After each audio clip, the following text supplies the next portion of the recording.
Good morning and welcome to the show. The topic this morning is the Senior Citizens Incorporated, and we're fortunate to have two members of that organization with us this morning to talk about some of the activities and some of the programs involved in Senior Citizens Incorporated. With me this morning is my first guest, Ms. JJernigan, who is the Executive Director of Senior Citizens Incorporated of Nashville, Tennessee. And with Ms. Jernigan is Ms. DSellers, who is the Director of the Hadley Park Senior Citizens Center here in Nashville, Tennessee. And let me welcome both you ladies to the show this morning, dealing with what I consider to be this very, very important topic. Ms. Jernigan, to start us off this morning, let's talk about some of the parameters in reference to the Senior Citizens Incorporated. Exactly what are we talking about dealing in terms of programs and perhaps in terms of activities? Okay.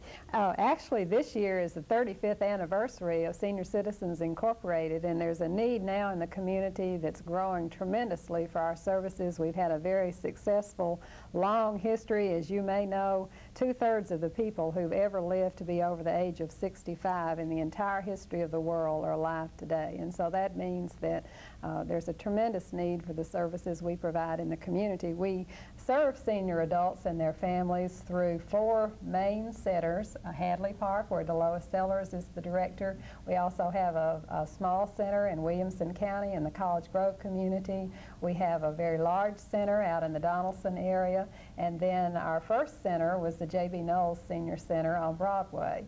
And these centers have a wide variety of programs and activities, classes of all different descriptions, whatever interest area a person has. One of our main goals and purposes is to help senior adults remain as independent and as active as possible. So that means that we have dancing, we have all sorts of creative activities, we have ham radio operation, lapidary, which I wasn't even familiar with that until I started working at Senior Citizens, but lapidary, I guess all the rock hounds would know what that is, but that's involved in working with rocks and polishing and making jewelry and other kinds of things. We have porcelain doll making. Have good framing operations at 2 of our centers where we do quite a bit of framing work of pictures, wood carving.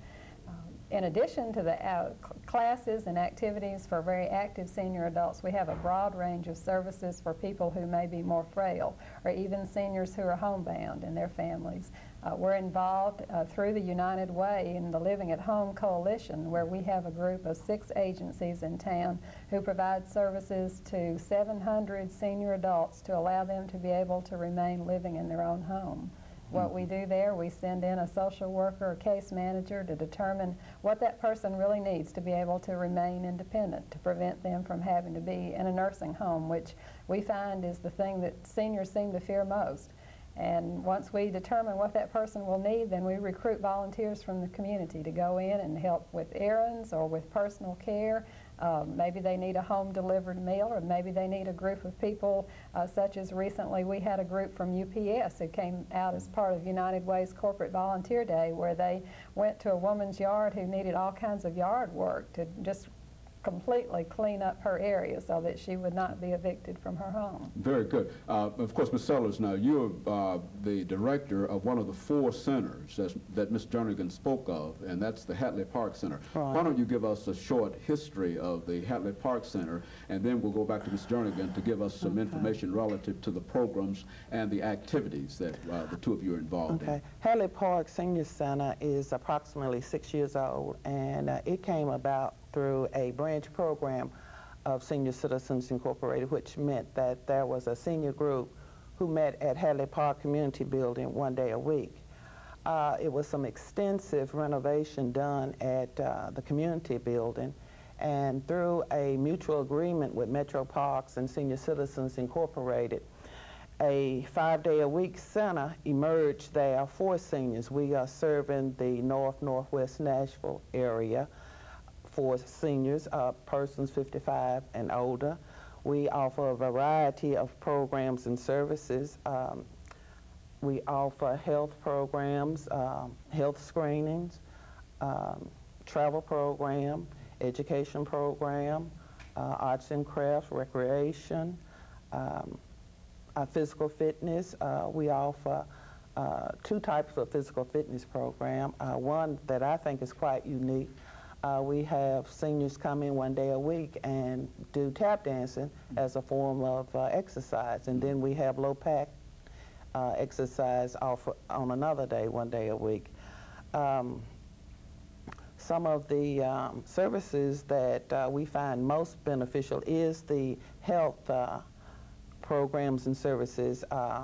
We have a retired RN to come into the center 1 day a week, and she monitors blood pressure, and it's open to anyone who wants to come to the center and have their blood pressure taken. Every Wednesday, they know they can come into the center between 10 and 11:30 and have their blood pressure taken free of charge. And the retired registered nurse, she keeps a documented record, so they will know how their blood pressure is functioning. Some of the craft program, I think, is quite unique. We try to provide craft programs that will be not only interesting but useful to the seniors. Some of these crafts we do is, for an example, these tennis shoes was decorated, would make lovely, inexpensive gifts for grandchildren. Now, these are all projects carried on by members of the center. Now, how many members are we talking about here, Ms. Sellers? We have enrolled at our particular center about 175 members who come in at least 1 day a week. Very good. Now, let's talk about, and we'll get back to that activity later on. Let's talk about, Ms. Jernigan, some of the funding sources that the center depends upon. I think you've already mentioned the fact of United Way. And why don't you give us some information about not only that as a source of funding, but any other sources that we might be interested in or that you might like to talk about?